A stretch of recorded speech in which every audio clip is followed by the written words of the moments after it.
Serial dorama ini berkisah tentang seorang host populer bernama Otaru yang tidak percaya pada cinta dan hanya mengejar uang serta kekuasaan. Hingga suatu hari ia diburu wanita misterius yang menciumnya hingga meninggal dunia. Anehnya, Otaru justru kembali ke masa lalu, yaitu 7 hari sebelum kejadian. Lalu apa tujuan wanita misterius itu menggunakan kekuatannya kepada Otaru? Bersama saya Hendy, inilah alur cerita dorama Jepang berjudul Todome no Kiss.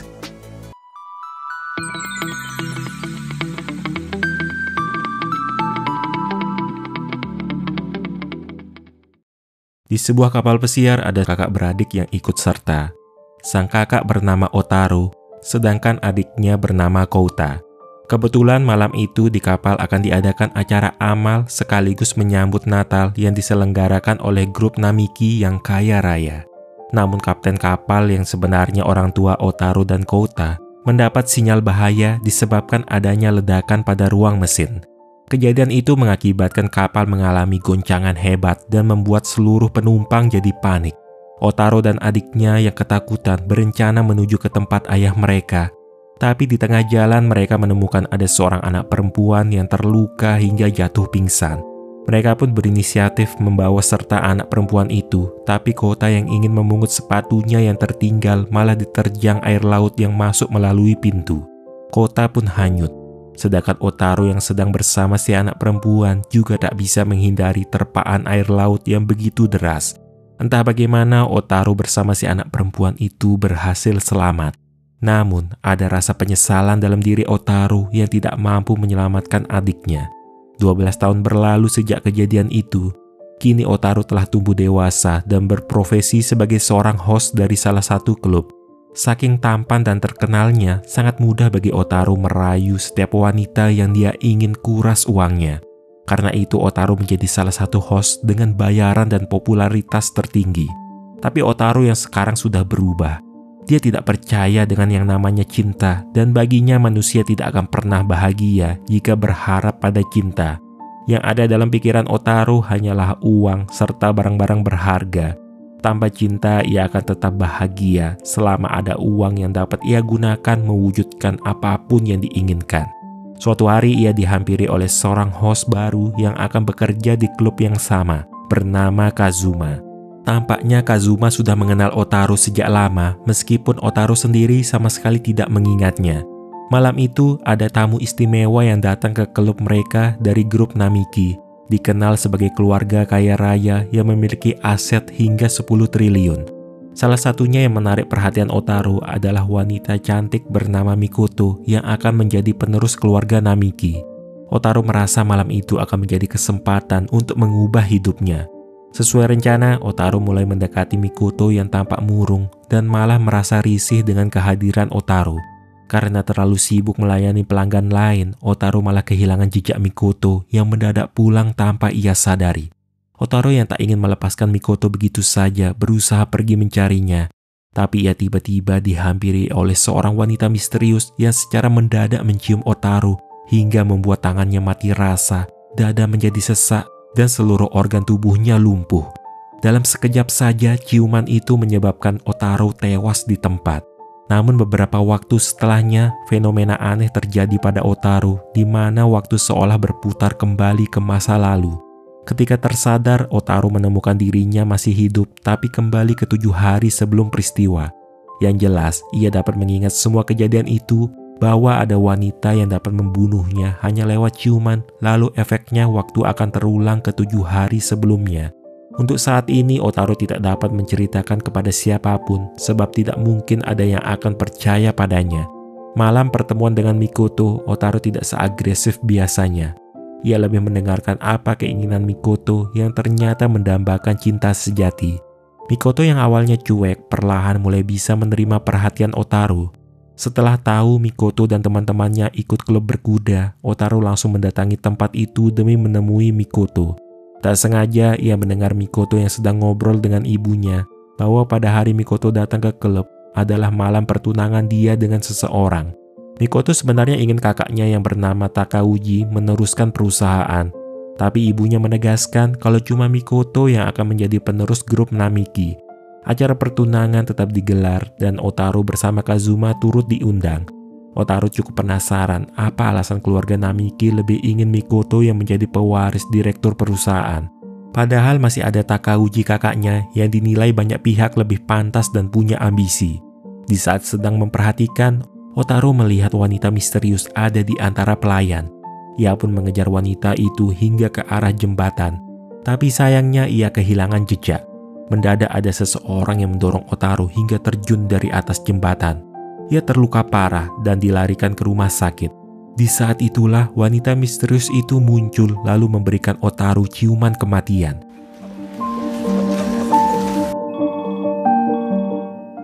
Waktu kembali terulang 7 hari sebelumnya, tepat di dalam klub. Otaru lagi-lagi harus berusaha melarikan diri dari wanita misterius yang ingin mengincarnya. Sampai ia memasuki wilayah yang sering menjadi hunian para tunawisma atau gelandangan. Para tunawisma itu penasaran apa yang membuat Otaru lari ketakutan. Otaru pun menceritakan kepada para tunawisma itu mengenai kejadian aneh yang ia alami, yaitu mengulang waktu karena dicium oleh seseorang. Salah seorang di antara tunawisma bernama Kazunori ternyata memahami bahwa fenomena ini dinamakan time leap atau lompatan waktu. Intinya time leap merupakan suatu kejadian di mana manusia berpindah tempat ke masa lalu ataupun ke masa depan. Namun pada kasus Otaru, meskipun terjun dari atas jembatan, saat ini dia sama sekali tidak terluka. Dengan kata lain, hanya kesadaran Otaru saja yang berpindah melewati waktu, meninggalkan jasadnya di masa depan menuju tubuhnya di masa lalu. Untuk bisa mendekati Mikoto, Otaru sengaja menyusun rencana licik agar dapat menjebak Edano, yaitu tunangannya Mikoto. Ia dengan sengaja meletakkan kamera di meja penerimaan tamu yang langsung diambil oleh Hiroyuki, temannya Mikoto. Kamera itu berisi rekaman hubungan intim antara Edano dengan seorang wanita yang sebenarnya salah satu dari pelanggan klub yang dimintai bantuan oleh Otaru. Awalnya Mikoto merasa marah telah dipermalukan oleh Otaru. Meski tahu caranya salah, Otaru sadar betul bahwa Mikoto juga berbohong pada perasaannya sendiri yang sesungguhnya terpaksa ditunangkan. Mikoto selalu percaya kalau Takauji kakaknya lebih pantas meneruskan perusahaan. Namun ayah mereka lebih memilih Mikoto atau suaminya kelak yang akan mewarisi perusahaannya. Padahal hingga saat itu satu-satunya pria yang Mikoto sukai hanyalah Takauji. Hal itu karena Mikoto sudah tahu bahwa antara dia dan Takauji bukanlah saudara kandung. Bisa dikatakan Takauji awalnya diadopsi untuk menjadi penerus Namiki Group. Tapi kemudian Mikoto lahir dan Takauji jadi tidak dibutuhkan keluarganya lagi. Sementara Otaru, ia kembali mencari keberadaan wanita misterius. Mereka akhirnya bisa bertemu lagi setelah wanita itu menyelamatkan seorang anak dari kecelakaan maut. Wanita itu hanya memperingatkan Otaru untuk tetap waspada, karena saat ini ada seseorang yang sedang mengincar nyawanya. Peringatan itu bukan sekedar ucapan biasa. Keesokan hari, ketika Otaru pergi menemui Mikoto di klub pacuan kuda, ada seseorang yang sengaja menjatuhkan pipa besi hingga membuat Otaru terluka parah. Si wanita misterius yang terus mengawasi Otaru memberikan ciuman yang seketika membuat waktu berputar ulang. Sekarang yang perlu dilakukan Otaru adalah mencari tahu siapa yang menginginkan dia mati. Di tempat lain, Takauji yang penasaran dengan identitas serta latar belakang Otaru meminta pamannya yang bernama Gunji Arai untuk menyelidiki. Takauji pun akhirnya tahu kalau Otaru adalah putra dari kapten kapal yang ditangkap karena insiden kapal tenggelam 12 tahun lalu. Gunji berpendapat mungkin saja Otaru mendekati Mikoto untuk mencari tahu penyebab insiden itu yang sebenarnya. Suatu malam Otaru mendapat telepon dari Kazuma yang mengabarkan kalau dia sudah tahu di mana alamat wanita misterius itu tinggal. Bersama Kazuma, Otaru pergi menuju sebuah kamar kos. Setelah masuk ke kamar tersebut, Otaru terkejut melihat ada banyak fotonya yang terpajang pada dinding. Rupanya tempat itu bukanlah tempat tinggal si wanita misterius. Tetapi ia sebenarnya dijebak oleh si pelaku yang selama ini mengincar Otaru, yaitu Kazuma. Tak disangka pria itu ternyata diam-diam menyimpan perasaan suka sekaligus dendam terhadap Otaru. Dan tujuan dia menyerang Otaru agar mereka berdua dapat mati bersama. Otaru ditusuk menggunakan pisau. Tetapi beberapa saat kemudian, Kazunori si tunawisma secara kebetulan memergoki insiden tersebut. Terpaksa Kazuma memutuskan kabur, meninggalkan Otaru yang terluka tak berdaya lagi. Ketika tersadar, Otaru sudah berada di rumah sakit. Ia lagi-lagi dihampiri oleh Kazuma yang masih berniat mengakhiri hidup bersama. Menurut Kazuma, ini semua karena ulah Otaro di masa lalu. Dulu mereka berdua pernah bekerja di klub host yang sama. Pada waktu itu Otaro telah berjanji kalau dia mau menjalankan klub host yang didirikan bersama Kazuma. Namun yang terjadi, Otaro malah mengingkari janji itu dengan tiba-tiba berhenti dari klub lalu menghilang dari pandangan Kazuma. Melihat ada kesempatan, Otaro berusaha memanggil bantuan pihak security dan polisi yang sedang berjaga. Oleh sebab itu, terpaksa Kazuma melarikan diri. Tapi Kazuma belum menyerah. Ia menghubungi Otaro untuk memperingatkan bahwa wanita yang sedang Otaro dekati sekarang sudah ada dalam genggamannya. Tentu Otaro langsung bisa menebak kalau wanita yang dimaksud Kazuma adalah Mikoto. Dia bergegas pergi ke tempat Mikoto berada. Sayangnya terlambat. Di sana ternyata Kazuma lebih dulu tiba yang seketika menyerang Mikoto menggunakan pisau. Akibatnya wajah Mikoto mengalami luka yang lebar dan langsung dibawa ke rumah sakit. Antara Takauji dan ibunya Mikoto semuanya menyalahkan Otaro dikarenakan mereka tahu bahwa Kazuma memang kenalannya Otaro. Atas insiden ini, Otaro pun berniat memperbaikinya. Tapi ia harus lebih dulu mencari di mana keberadaan gadis misterius. Dengan melacak tempat kerjanya sebagai pengantar makanan, Otaro jadi mengetahui identitas asli gadis misterius yang bernama Saiko Sato. Untuk itu, Otaro berpura-pura memesan makanan supaya memancing Saiko datang. Kesempatan itu digunakan Otaro mencium Saiko yang seketika membuat waktu kembali ke seminggu yang lalu. Kali ini Otaro tiba lebih dulu menghampiri Mikoto yang beberapa saat kemudian diikuti oleh Kazuma. Namun yang tak terduga, serangan Kazuma berhasil dihentikan Otaro menggunakan tubuhnya sendiri. Otaro menyebut bahwa dia bersedia melakukan apa saja termasuk mati asalkan itu dapat melindungi nyawa Mikoto. Karena baginya, sekarang Mikoto merupakan orang paling penting dalam hidupnya. Kazuma diseret oleh pihak kepolisian yang langsung membawanya pergi. Rupanya diam-diam, Otaro menyembunyikan sebuah buku di balik pakaiannya sehingga itu melindunginya dari tusukan pisau. Ia sengaja melakukan itu agar dapat mengulur waktu sampai polisi datang. Tapi soal perasaan yang telah diucapkan kepada Mikoto, Otaro menegaskan kalau itu bukanlah kebohongan. Kali ini pengorbanan Otaro demi mendapatkan hati Mikoto sungguh berhasil. Namun di sisi lain, Takauji justru semakin curiga dengan apa tujuan Otaro mendekati keluarga Namiki. Apakah murni karena cinta kepada Mikoto, ataukah ingin menyelidiki kasus 12 tahun lalu? Yang jelas Gunji pamannya sangat menginginkan Takauji menikahi Mikoto, supaya dia yang akan menjadi pewaris Namiki Group, kemudian Gunji bisa menjadi wakil direktur. Keinginan pamannya ini jelas tidak dapat ditolak, sebab Gunji ternyata menyimpan bukti rekaman 12 tahun lalu yang melibatkan Takauji. Apalagi jika melihat ayah keluarga Namiki saat ini sedang dalam kondisi kritis. Sementara di tempat lain, Otaro menemui Saiko untuk menawarinya kerjasama, yaitu perjanjian tanpa cinta dan benci. Otaro berniat menggunakan kemampuan Saiko demi memuluskan rencananya untuk mendapatkan warisan keluarga Namiki. Jadi setiap kali Saiko memberi ciuman, maka sebagai gantinya Otaro akan mewujudkan satu permintaan Saiko. Di tempat itu Saiko menceritakan bagaimana awal ia mendapatkan kekuatan tersebut kemungkinan disebabkan oleh suatu kecelakaan. Saiko ternyata si gadis kecil yang pernah diselamatkan nyawanya oleh Otaro dari insiden kapal pesiar yang tenggelam. Akibat kejadian itu, Saiko hampir tidak mengingat apapun mengenai peristiwa tersebut. Satu-satunya yang ia ingat ada 2 anak laki-laki bersaudara yang telah menyelamatkannya. Saiko menyimpan perasaan bersalah karena demi menolong dirinya, Otaro sampai harus kehilangan adiknya yang tenggelam. Sejak saat itu, Saiko selalu berharap seandainya ia bisa kembali ke waktu sebelum peristiwa itu terjadi. Sungguh suatu keajaiban Saiko bisa selamat dari peristiwa itu setelah jantungnya sempat terhenti dan mengalami koma selama 7 hari. Awalnya kehidupan Saiko berjalan normal, tapi setelah ia beranjak remaja, di SMA ada seorang siswa yang menyukai Saiko. Dalam satu momen mereka berciuman yang seketika menyebabkan siswa laki-laki itu tewas di tempat, begitu juga dengan yang dialami Saiko. Namun tiba-tiba waktu mengulang kembali, yang tentunya membuat siswa laki-laki itu takut dengan kekuatan yang dimiliki Saiko.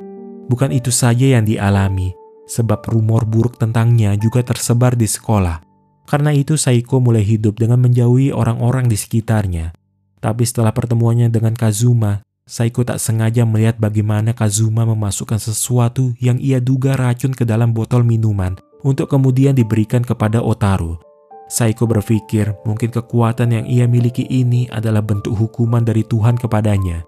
Sementara itu, ayah angkat Takauji berpesan, jika ia sudah tiada nanti, ia meminta agar Takauji membantu Mikoto mengurus perusahaan keluarga.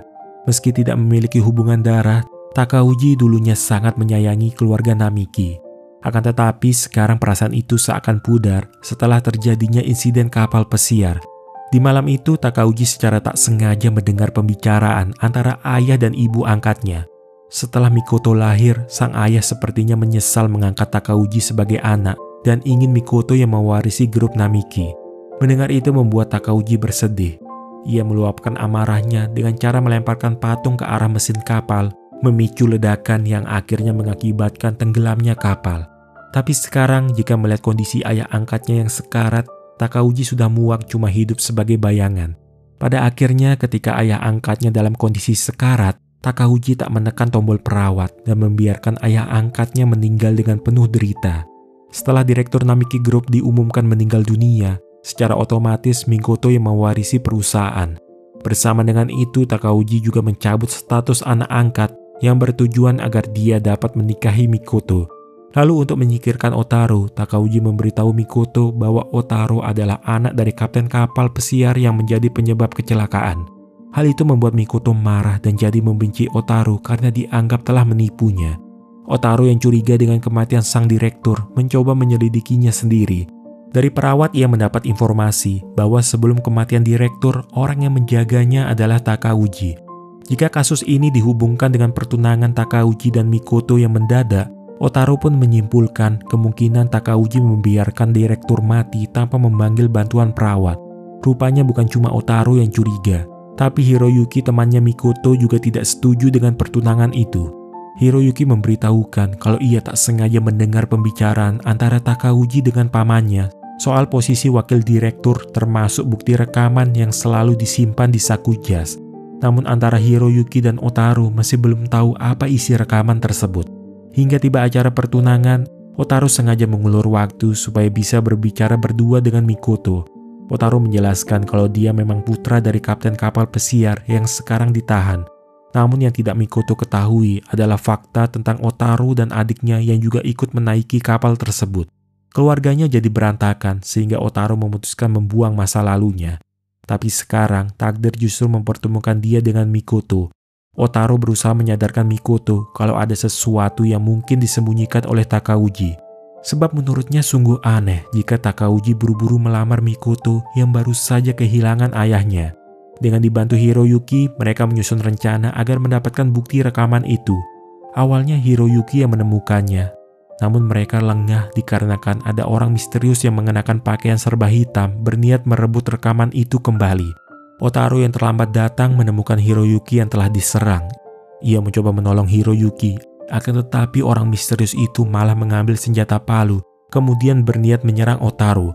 Tak disangka Saiko yang menyusul berusaha melindungi Otaru. Tapi Otaru yang tak ingin Saiko jadi korban malah mendorongnya, mengakibatkan kepala Saiko membentur tiang hingga pingsan. Di saat itulah si pelaku mengayunkan palunya yang seketika membuat Otaru jatuh tak berdaya lagi. Ternyata identitas orang misterius itu adalah Michinari, salah satu rekannya Takauji. Dan dia melakukan semua ini tentunya atas perintah langsung dari Takauji. Tak berapa lama Saiko pun terbangun. Ia melihat bagaimana Hiroyuki memanggil-manggil nama Otaru yang sudah dalam keadaan berlumuran darah. Tanpa pikir panjang, Saiko mencium Otaru dengan harapan ia dapat memutar waktu kembali. Namun terlambat. Kekuatannya tidak berguna pada Otaru yang sudah tak bernyawa lagi. Kematian Otaru telah meninggalkan duka mendalam kepada Mikoto. Atas kecurigaan Hiroyuki, polisi sampai memeriksa Takauji, tapi tak ditemukan bukti-bukti yang menunjukkan dia turut terlibat. Dari pembicaraan tersebut, Takauji mengetahui ada seorang wanita yang juga ada di TKP sekaligus kenalannya Otaru, yaitu Saiko. Wanita itu sadar betul dirinya harus melakukan sesuatu karena tanpa Otaru kasus ini akan sulit untuk terungkap dan sekarang Takauji sedang mencarinya. Sementara Mikoto ia mengingat perkataan Otaru sehingga menganggap ada yang janggal dengan kasus kematian ini. Oleh sebab itu Mikoto merasa ragu untuk menikah dengan Takauji. Dulu ia memang begitu menyukai kakak angkatnya, hanya saja kini kakaknya itu seperti orang yang berbeda dan penuh dengan rahasia. Entah kenapa, yang ada di dalam pikiran Mikoto cuma ada Otaru yang pernah menyebut Mikoto adalah cinta sejatinya. Rupanya segala pembicaraan keluarga tersebut diam-diam didengarkan juga oleh Saiko. Menurutnya, Mikoto merupakan orang tepat yang bisa ia percayai jika Saiko ingin menggunakan kekuatannya lagi. Saiko menyusun rencana agar dia dapat menyusup ke dalam rumah keluarga Namiki kemudian mendekati Mikoto, yaitu dengan cara menyamar sebagai pelayan. Ketika Mikoto masuk ke dalam toilet, Saiko sudah lebih dulu bersembunyi di sana. Secara mendadak ia menyergap Mikoto untuk kemudian berniat menciumnya. Dengan kekuatannya itu, ia berhasil memutar waktu kembali ke 7 hari sebelumnya, yaitu tepat di malam Otaru diserang. Ketiganya pun sebisa mungkin berjibaku menghentikan si pelaku.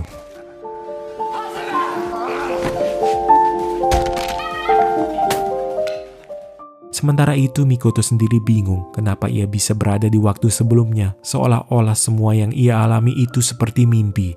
Apalagi ia menemukan Otaru masih dalam keadaan hidup, namun dengan kasus penyerangan yang serupa. Takauji heran bagaimana rencananya bisa dengan mudah digagalkan.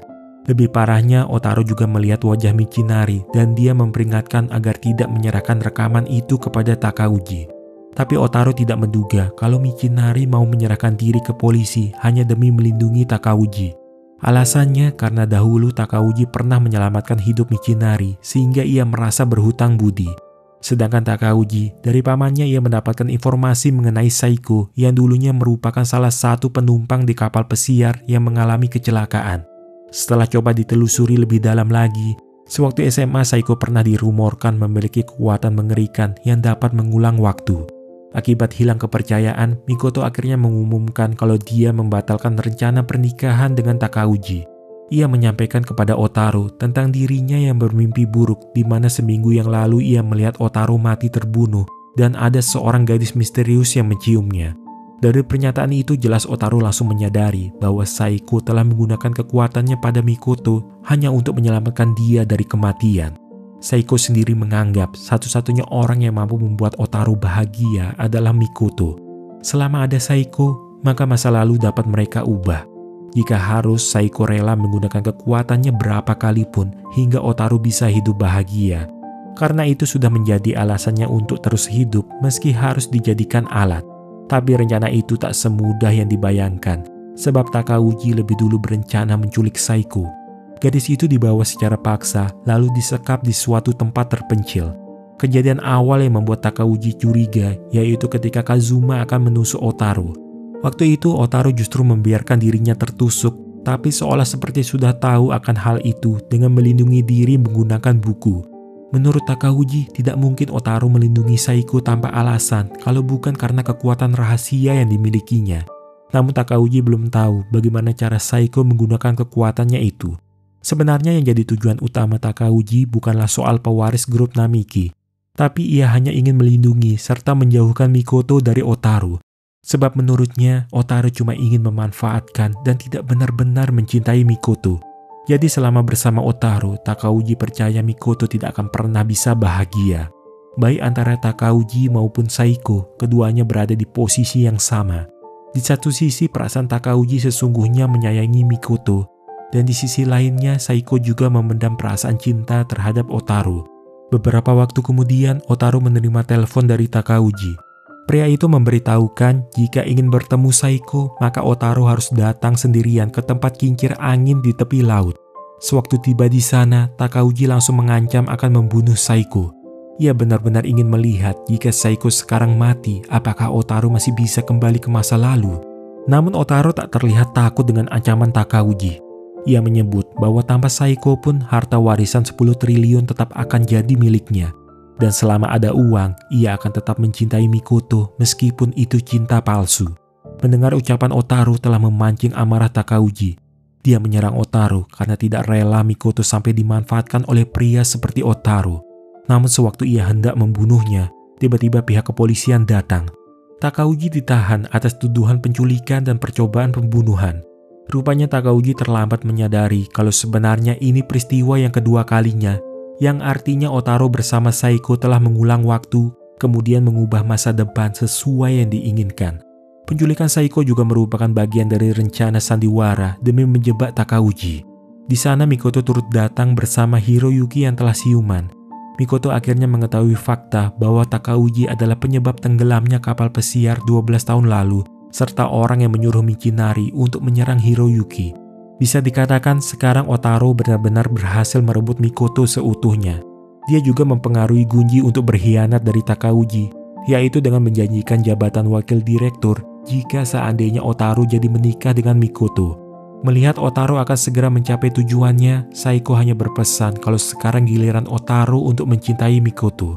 Sebagai sesama perempuan, Saiko merasa tidak tega kepada Mikoto jika nanti Otaro menikahinya tanpa cinta. Mungkin itu butuh waktu, tapi Saiko percaya Otaro pasti bisa menyayangi gadis secantik Mikoto.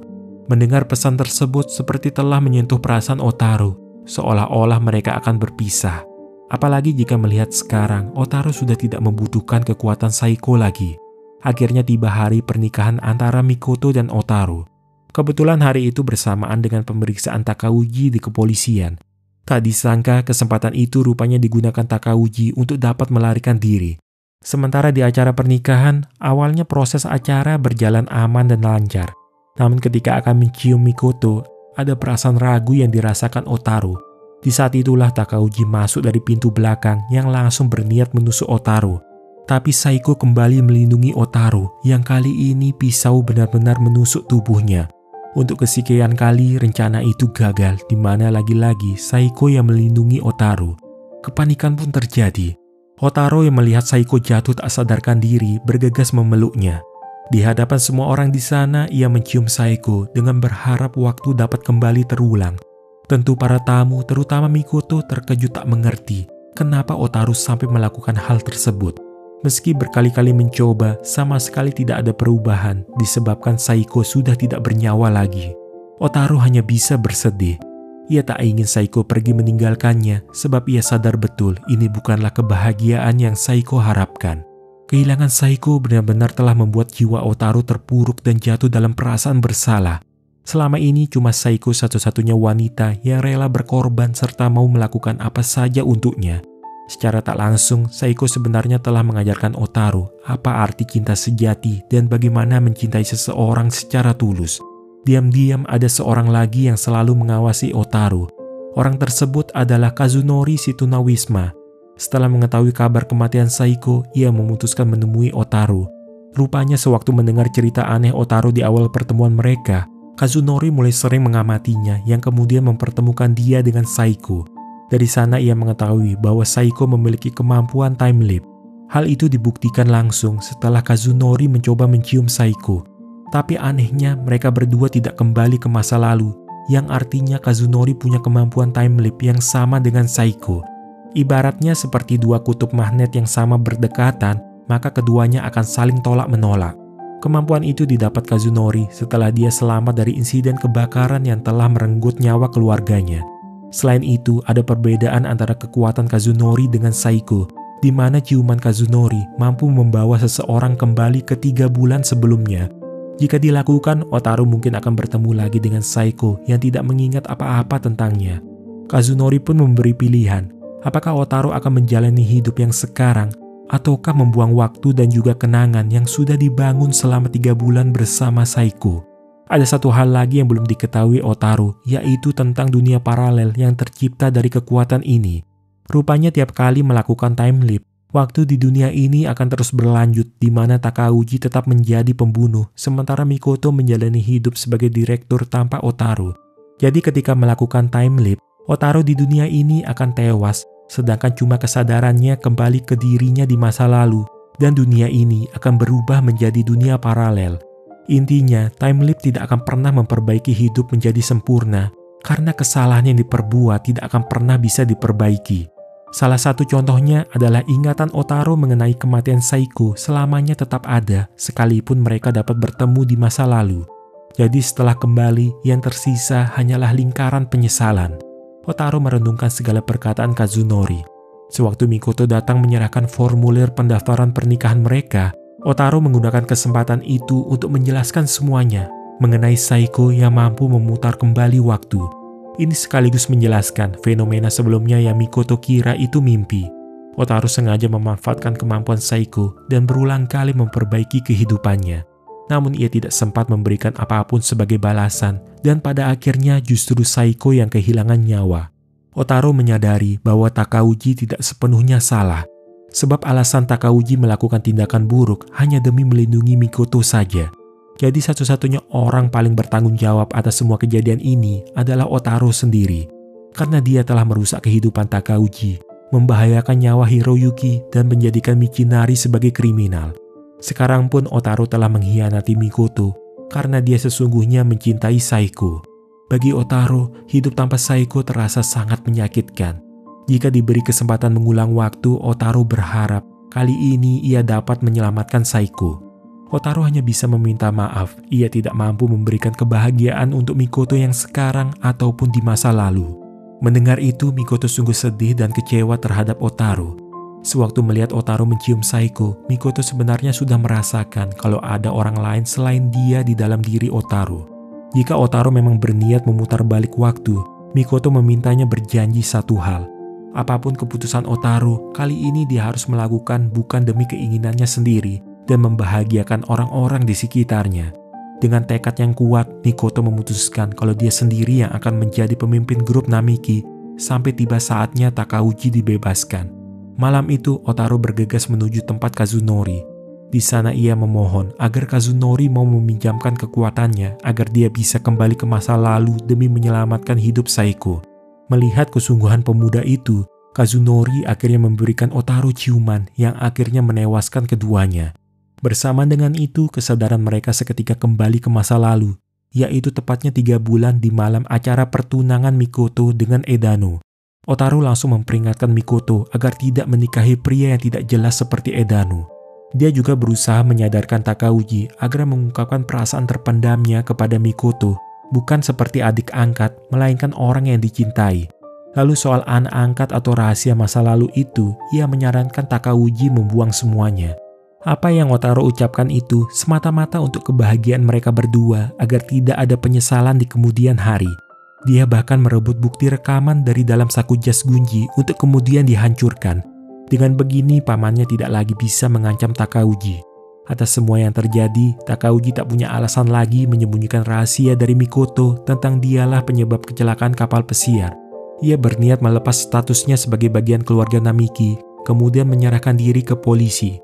Selama ini Takauji tidak pernah menganggap Mikoto sebagai adiknya karena dia sesungguhnya mencintai Mikoto. Begitu juga yang dirasakan Mikoto. Apapun yang terjadi, Mikoto tidak ingin mereka berdua sampai berpisah meski harus menunggu. Sementara itu, Otaru mencari keberadaan Saiko. Ia menemukan Saiko selagi gadis itu menyelamatkan nyawa seorang anak. Tentu gadis itu heran bagaimana Otaru bisa banyak tahu tentangnya, termasuk soal kekuatan dia yang dapat mengembalikan waktu. Tapi Otaru tak ingin menghancurkan hidup Saiko lagi. Dia memperingatkan agar Saiko berhati-hati terhadap setiap orang yang mungkin akan memanfaatkan kekuatan itu, sekalipun orang tersebut berjanji mengabulkan keinginan Saiko. Otaru yakin suatu hari nanti Saiko akan bisa bertemu seorang pria yang akan menerima kondisinya seperti pasangan normal. Saiko mungkin berpikir kalau sedang mendapat hukuman dari Tuhan.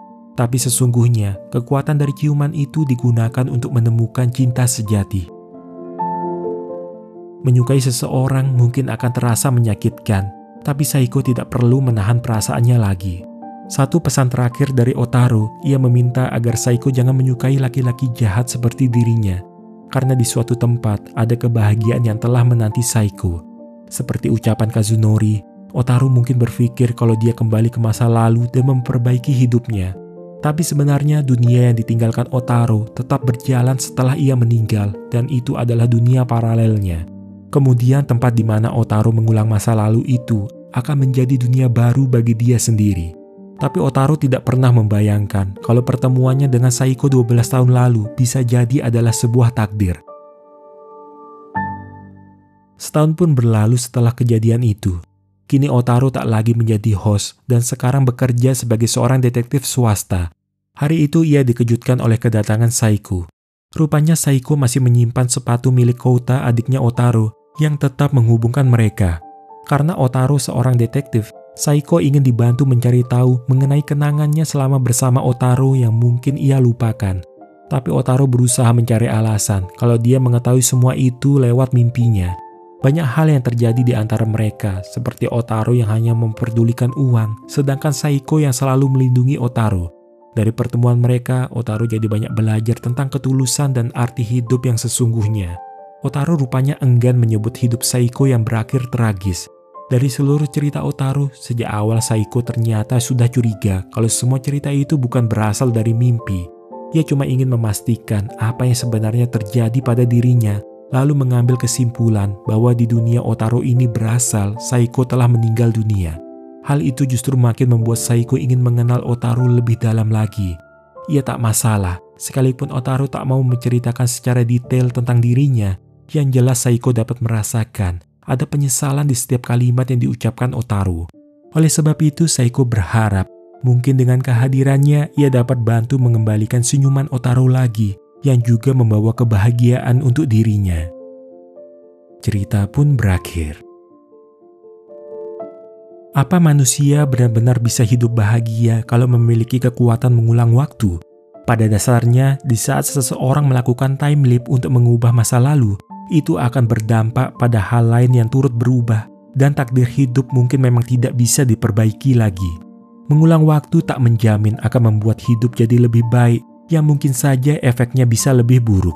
Padahal, tanpa kembali ke masa lalu pun, hidup yang sekarang sebenarnya bisa diubah.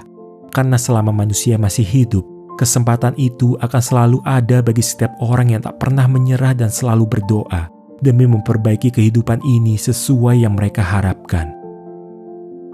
Terima kasih telah menonton hingga akhir cerita. Sampai jumpa lagi di kesempatan lainnya.